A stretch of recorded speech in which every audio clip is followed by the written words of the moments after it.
બે સમાજ વચ્ચે થયેલા ઘર્ષણને લઈને વાવ થરાદનું ઊણ ગામ પોલીસ છાવણીમાં ફેરવાઈ ગયું છે। ગામમાં 200થી વધુ પોલીસ જવાનો તૈનાત કરી દેવાયા છે અને સ્થિતિ શાંતિપૂર્ણ બની છે। બુધવારે થયેલી મારામારી અને તોડફોડ મામલે અત્યાર સુધીમાં 60થી વધુ લોકોની અટકાયત થઈ હોવાનો દાવો છે।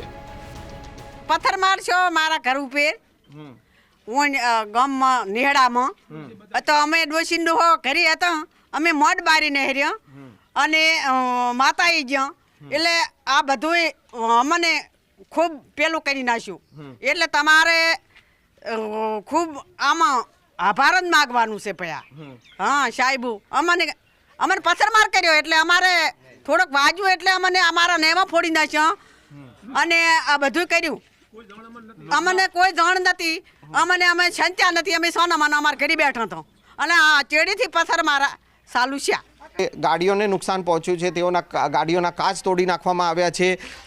જેટલા પણ જે ટોળું હતું જે અલગ અલગ ઘરો પર જે છે તે પથરાવ કરી રહ્યું હતું, આમાં જે છે એ પરિવારજન છે જેમનું મકાન છે અને જેમની ગાડી જે નુકસાન થયું છે તેઓને પણ ઈજા પહોંચી છે। તેમના માથાના ભાગે પણ જે છે તે ઈજા પહોંચી છે। તેઓ પાસેથી જાણીશું કે શું આખી આ ઘટના બની હતી અને કેટલી સંખ્યામાં આ રીતના ટોળું આવ્યું હતું। શું નામ છે તમારું? મારું નામ વાઘેલા ઇન્દ્રસિંહ ઉભા। આ મકાન મારું છે અને અચાનક 500-600 જણનું ટોળું જે અચાનક ઘૂસી આવ્યું ગામમાંથી, ઘૂસી આવ્યો ડાયરેક્ટ જ પથ્થરમારો કરી નાખ્યો છે। એ લોકોએ મન ફાવે એમ કોઈને પૂછ્યા વગર ટાર્ગેટ કરતા હતા આ લોકો। શું આખી ઘટના હતી? પથ્થરમારો પોલીસ તો આપણી સૈનિક આમ રક્ષણ માટે ખૂબ હતી પણ એમના નિમિત્તમાં ના રહી આ બાજુથી 200નું આખું ટોળું આવ્યું એટલે પોલીસ શું કરે બાપડા? એમની રીતે ઘણો એમનો બચાવ કર્યો પણ આ ડાયરેક્ટ અહીંથી આવીને આમ પાછળથી નીકળ્યા એટલે એમને પથ્થરમારો અમને બધા પોલીસને કર્યો છે બાપડીને, સૈનિકની।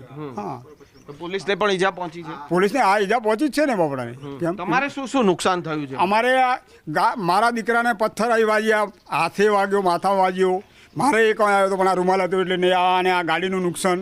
અમારા ઘરમાં પડીને પથ્થરનો માર કર્યો છે અને અમારા છોકરાને અમારા બૈરાને બધાને માર્યા છે। કોઈ પુરુષ કરી નહોતા, ગાયાના ગોવાળ બધા ગાયો ચારવા જતા રહેલા હતા, એમનું આખું એક ડાલું ભરીને તો પથ્થર લઈને આવેલા હતા। પથ્થર માર કર્યો છે અમને અને અમને ખૂબ બધાને માર્યા છે અને અમારે બહુ જ સારું થશે અમારા વાઘેલાવાસનું, અમને બહુ એમને સપોર્ટ કર્યો ને તેથી બહુ સારું થશે સરકાર પોલીસનું, એટલે એમને પોલીસે બહુ જ અમને સહાય આપ્યો અને અમને બહુ જ સપોર્ટ આપ્યો। આ તરફ રૂણી ગામની યુવતી સાથે ભાગીને લગ્ન કરનાર યુવકના ઘરે જ્યારે ન્યૂઝ 18 ગુજરાતીની ટીમ પહોંચી ત્યારે તેમના માતાએ દાવો કર્યો કે 4-5 વર્ષથી તેમનો દીકરો ઘરે આવ્યો જ નથી। દીકરો થાય પણ કેટલા વર્ષથી સાહેબ 4-5 વર્ષ ક્યાંથી મેં ભાલ્યો જ નથી। હોય તો ક્યાં જતા રહ્યા લગ્ન કરીને? શીખર કાંઈ સાહેબ ખબર નથી મને। હા, મને આ બાપડા વાહના દાણા હાલે મોદા અહીં ખાઉં। હોય તમે એકલા જ રહો છો? હો માં એકલા જ રબાઈ જાતા અહીંયા બચ્ચા ઘણા વર્ષ। તો જમવાનું ને બધું ગામવાળા આપે? હોય અમારે બાપડા દેવા આવે। હા, કોઈ દહીંનું દાડા આવી જાય।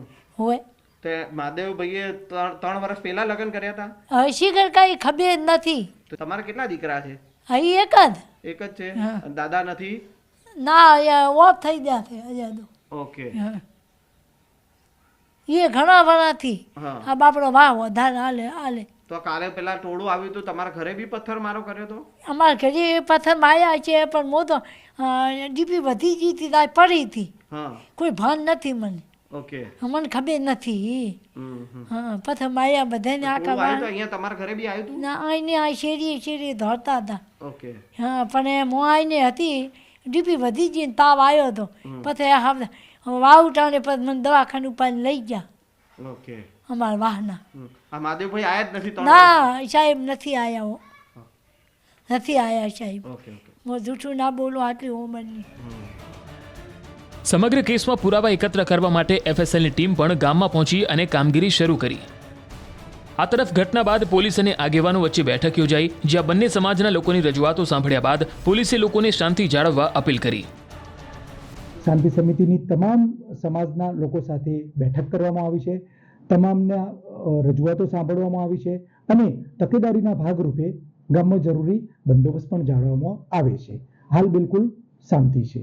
સર, એફએસએલ કઈ રીતની કામગીરી ચાલે પંચનામું કરવાની? આ જે ગુનો દાખલ થયેલ છે એ ગુનાના કામે બિલકુલ સાયન્ટિફિક તપાસના ભાગરૂપે એફએસએલની મદદ લેવામાં આવેલ છે।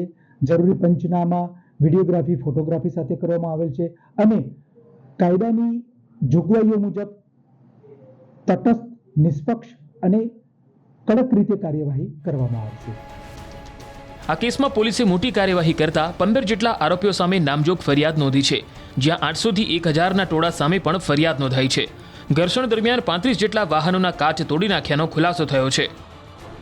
આ ઘટનાની અંદર 35થી પણ વધુ ગાડીઓ જે છે તેના કાચ ફોડવામાં આવ્યા હતા. અત્યારે મોટાભાગની જે ગાડીઓ છે તેને થરા પોલીસ સ્ટેશન ખાતે લાવવામાં આવી છે અને આ ગાડીના દ્રશ્યો આપ જોઈ શકો છો કે કઈ રીતે આ ગાડીઓ ઉપર લાકડી, ધોકા અને પથ્થરોનો વરસાદ કરવામાં આવ્યો હતો અને જે ગાડીઓ છે તે ગાડીઓને તોડવામાં જે આવી છે. અત્યારે થરા પોલીસ દ્વારા 15 લોકો સામે નામજોગ તેમજ 800થી 1000ના ટોળા સામે ગુનો નોંધીને વધુ તપાસ હાથ ધરી છે. આપણી સાથે સ્થાનિક જે છે તમે ગઈકાલે આ ઘટના બની ત્યારે હાજર હતા, તમારી ગાડીને પણ તોડવામાં આવી છે.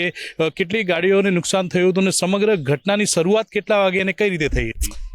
આ ઘટના ગઈકાલે 12 વાગે આજુબાજુનો છે, જ્યારે પોલીસને આ વાતની મેસેજ મળ્યો હતો એટલે પોલીસે ત્યાં બંદોબસ્ત ગોઠવી દીધો હતો. 35 ગાડીઓની અહીં અટકાયત કરવામાં આવી છે, પોલીસ સ્ટેશન લાવવામાં. અત્યારે હાલ 15 થી 20 જેવી ગાડીઓ પોલીસ સ્ટેશનમાં છે અને હાલ થરા ભાઈ ઊણ ગામે જે અત્યારે પોલીસ બંદોબસ્ત ગોઠવી દેવામાં હાલ શાંતિ અને સલામતી જળવાઈ રહી છે. અત્યારે ગામમાં કેવો માહોલ છે? એકદમ શાંતિ છે? કેટલા ઘરો ઉપર આ હુમલો કરવામાં આવ્યો હતો? કેટલા લોકોને વાગ્યું? ઘણા બધા ઘરો ઉપર હુમલો કરવામાં આવ્યો હતો, કારણ કે અચાનક 500 થી વધુનું ટોળું અંદર ઘસી આવ્યું હતું. અચાનક પથ્થરમારો ઝીકવાનું શરૂ કર્યું હતું. આ તરફ વાડીનાથ મંદિરના મહંત જયરામગીરી મહારાજે બંને સમાજને સુખદ સમાધાન કરવા અપીલ કરી. તેમણે કહ્યું કે દુશ્મનાવટથી દુશ્મનાવટ જ વધે છે, આથી પ્રેમ, ક્ષમાના માર્ગે સમાધાન કરવામાં આવે. રામપુરા મઠના મહંત રૂપપુરીજી મહારાજે બંને સમાજને કોઈની ખોટી દોરવણીથી હિન્દુઓની એકતા તૂટે તેવું ન કરવા અપીલ કરી. તેમણે કહ્યું કે કોઈ પણ ભૂલ થઈ હોય તો એ ભૂલને સુધારીને બંને સમાજ એકતા જાળવે. મારા બંને સમાજોને નમ્ર વિનંતી કરું છું, અપીલ કરું છું કે આપ બંને સમાજ વતી 5 આગેવાનો સાથે મળીને એનો કોઈ સુખદ ઉકેલ લાવો અને આ જે બંને સમાજો વચ્ચે તોડવાની જે અમુક લોકો દ્વારા કોઈ પણ પ્રકારની કોઈ પેરવી હોય તો એ બધાને હું ખાસ કરીને વિનંતી કરું છું કે સમાજ એ આપણે આખરે તો બધા હિન્દુ સમાજ છીએ અને આપણા વચ્ચે જે આ વેર ઝેર ફેલાય અને અત્યારે ગામડોની અંદર તો અત્યારે એટલી બધી સુખ અને શાંતિ છે. આ લોકો અત્યારે ગામની અંદર આવે એટલે એમ લાગે કે આ એક આપણું ઘર છે. એમાં કોણ રબારી, કોણ ચૌધરી સમાજ 18 આલમ એક સાથે રહીને ખૂબ સુખ શાંતિથી રહે છે. ત્યારે આવી બાબતો ઘણી વખત આપણા હિન્દુ સમાજને તોડવા માટેની પ્રેરિત થતી હોય છે. ત્યારે આપ સૌને મારી નમ્ર વિનંતી છે કે આપ સર્વે સાથે એક સાથ બેસીને અને એનો સુગત અંત લાવો અને કોઈ પણ ભૂલ થઈ હોય તો એ ભૂલને સુધારીને પણ આપણે સમાજની એકતા, ચૌધરી સમાજની અને રબારી સમાજની એકતા સદાય એવી મારી આપ સૌને નમ્ર અપીલ છે.